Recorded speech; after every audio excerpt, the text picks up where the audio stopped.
Welcome to Riverside, California. This short film introduces the citrus industrial thematic landscape from a pragmatic sense of place. Let's start our citrus industrial journey here at the California Citrus State Historic Park.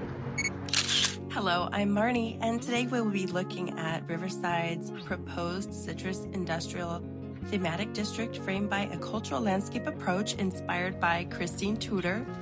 Her landscape character assessment is supported by a progressive approximation approach, meaning that landscapes can be evaluated through lived heritage and clues to the different layers of eras or states of becoming, and are not limited to National Park Service-style checklists, but emphasizes landscapes inherently are cultural and lived environments shaped by everyday rhythms, memory, and identity, and how this approach moves us from simply knowing places to stewarding them. Assessment identifies, describes, and interprets the landscape character of the Citrus Industrial District of downtown Riverside.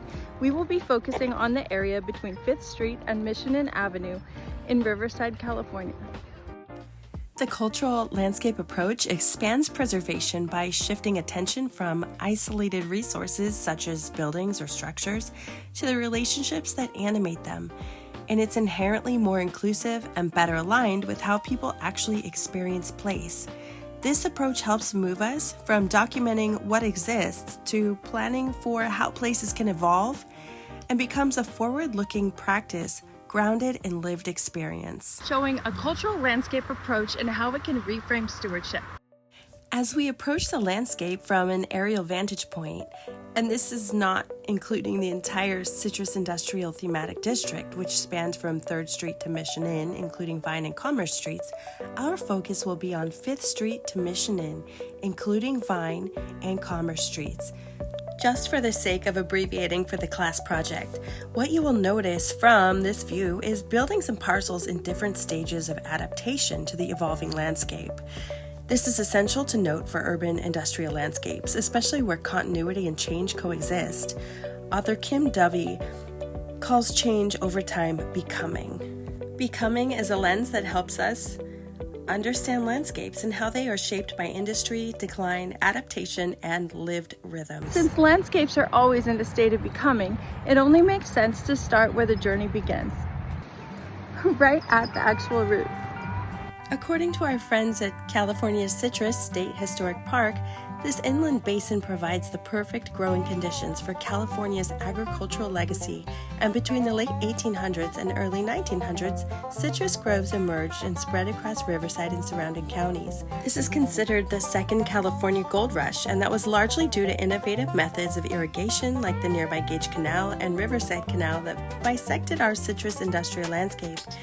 Advancements in railroad transportation, such as the reefer boxcar, and more powerful and efficient steam, along with brilliant and engaging marketing and advertising, pointed to California on the map as a landscape of golden opportunity. Prior to Riverside as an agricultural industry, the land was inhabited by native tribes including Serrano, Luiseno, Gabrielino Tongva, Cupeño, Chemehuevi, and Cahuilla peoples.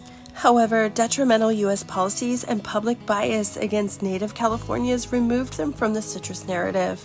At present, the Native community are vital to the culture of Riverside as a whole, but we respectfully acknowledge the land that this assessment takes place. Besides this amazing orchard, there is one special tree that is still a living link between the past and the present. The propagations from those first cuttings set the stage for the entire Southern California agricultural landscape, the whole civic identity built around citrus.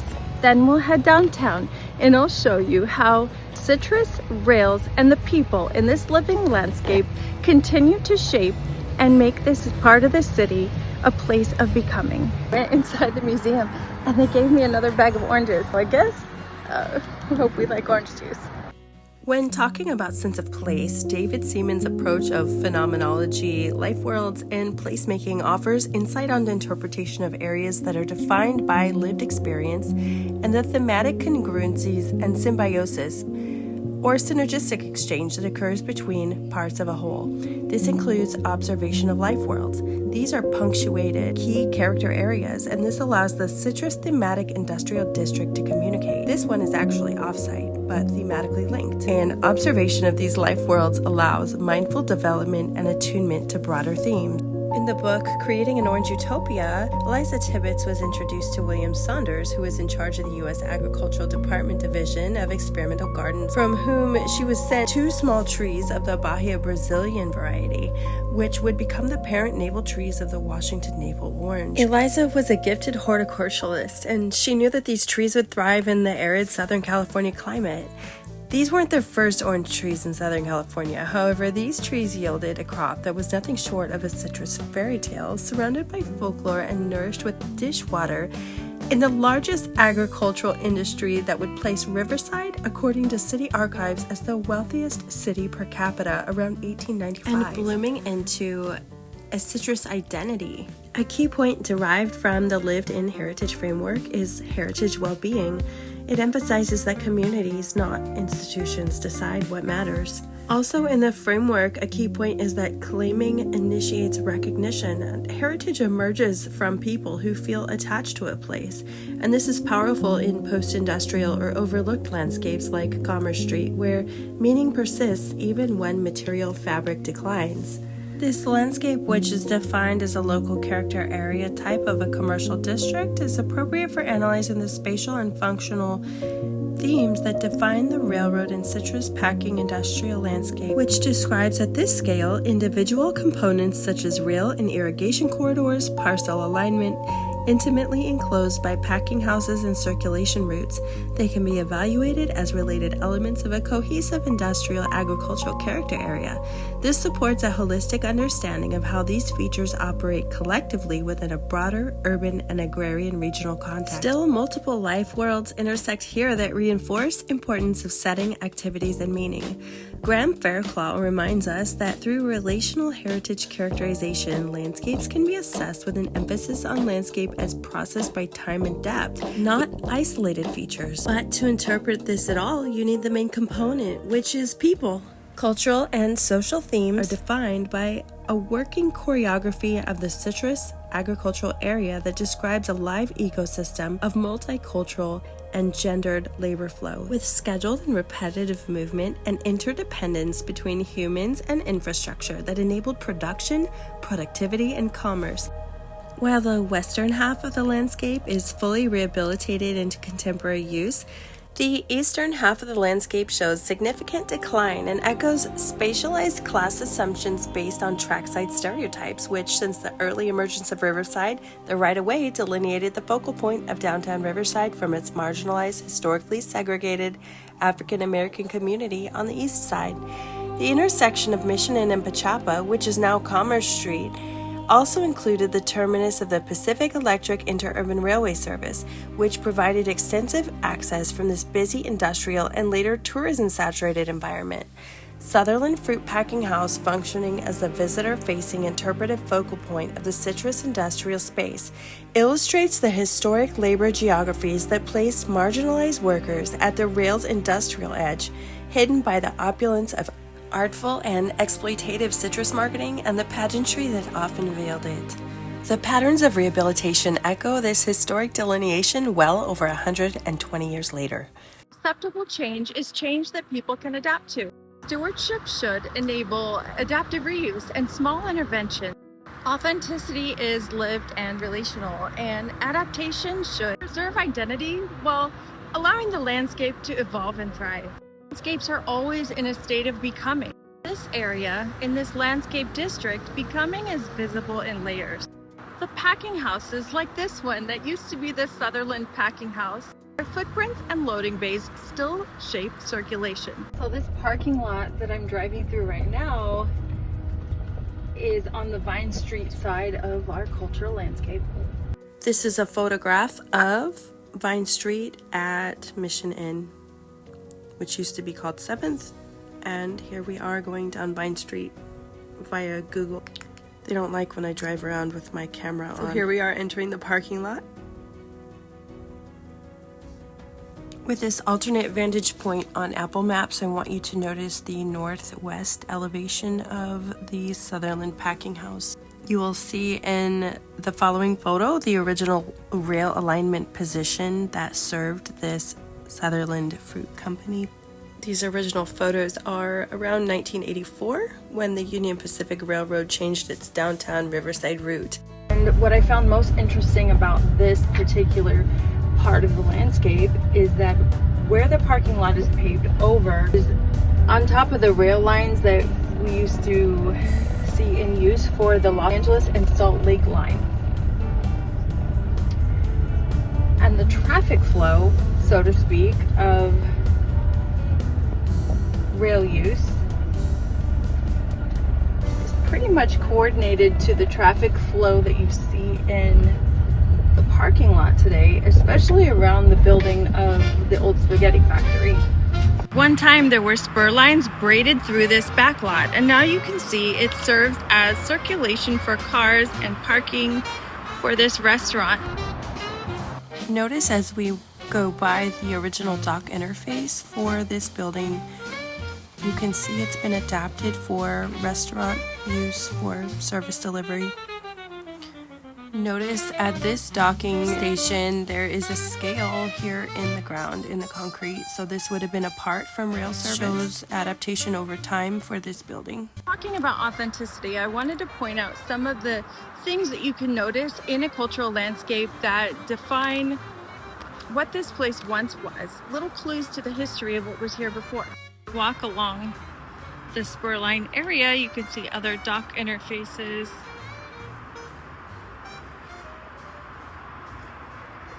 It's really great because from the inside of the building you can actually see how these sliding doors function. In this image from a different day, you can see the sliding mechanism from the inside. So the rail lines would have come right to the side of the building here. And I'm adding an image from the California Citrus State Park from their interpretive exhibit to give an idea of maybe what that dock interface might have felt like at the time. This image is from the Historic American Building Survey, again around the time those Union Pacific tracks were moved. And here is the building today. Decades industry declined, and some buildings found new life as restaurants, other industry, and like this one is a marketplace, physical therapy, and wellness center. Cultural landscape moves beyond preserving isolated buildings. This extant rail line is a commemorative piece that was from the original photos I showed you earlier, and then we're going to hop on over to the other side of the track. This is the present BNSF line and Metrolink tracks that bisect our cultural landscape, and so we're going to go over to the east side of the track and see what we can learn about the condition and the clues that we find about cultural landscapes on the remaining industrial side of our cultural landscape along Commerce Street.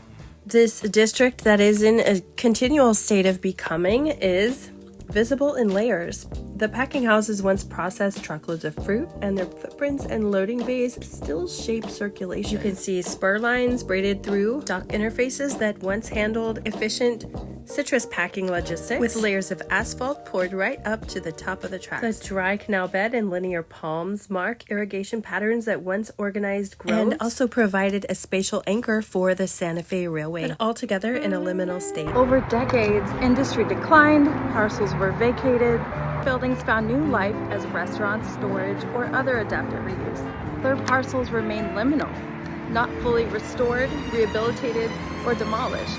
Material traces, ghost sign, hatched rails, stamped curbs, commemorative track. These material clues are clues for stewardship. Tell us what to preserve, what to adapt. Concise stewardship plan for the Citrus Industrial District has 3 priorities. First, recognize continuity and change. Preserve the district's spatial grammar, rail alignments, parcel cadence, and packing house footprints.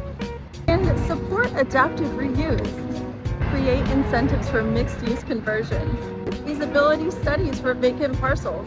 Small-scale interventions that keep the district active. Center community memory through oral histories and programming that links Eliza Tibbetts and the marginalized communities into the industrial narrative. Ask planners what constraints shape adaptive reuse here. Maintain relational identity. And community members, what does this place mean for you? How can we adapt it to growing community needs? and steward it in a way that benefits everybody. Historians, what material traces best tell the citrus story? This is our opportunity to let community stories lead. They tell us what to preserve, what to adapt, and what to focus on for community-led interpretation. A place that has varying degrees of civic and cultural becoming. Presently, there is not yet a stewardship plan in place for Riverside Citrus Industrial District. However, it's easy to say, why doesn't the city do anything with this? But it's important to remember that these parcels are privately owned. Investors such as the Riverside County Transportation Commission have proposed ideas about what they would like to see done with this landscape. Wouldn't it be great to bring it back to a little bit of its former glory? Centering community voices and creating a place full of amenities that matter to the people that live here. This could look like ADA-friendly interventions, which are imperative, anchored with mixed-income housing and walkable community amenities.